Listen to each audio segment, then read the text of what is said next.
Hello friends, today I'll be showing you how to prepare soft and fluffy idlis with no baking soda. So you have to take 1 glass urad dal and then soak it for 3 hours. After 3 hours, you just need to transfer it into a mixie jar and then blend it into a soft paste.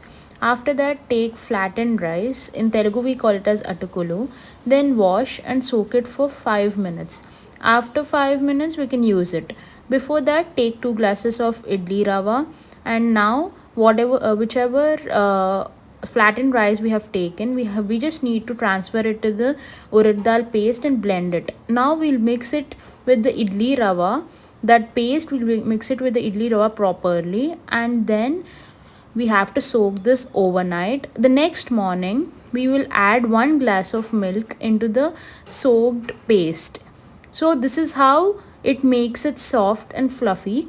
And this is the tip of the day for idli. Into that idli batter, we just need to add little salt.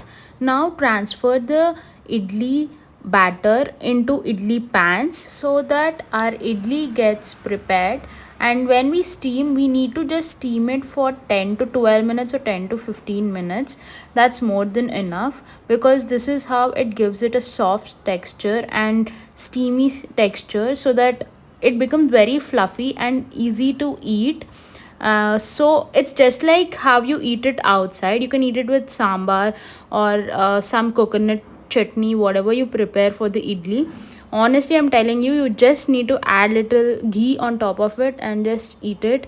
It's the delight. Thank you for watching. Please like, share, and subscribe.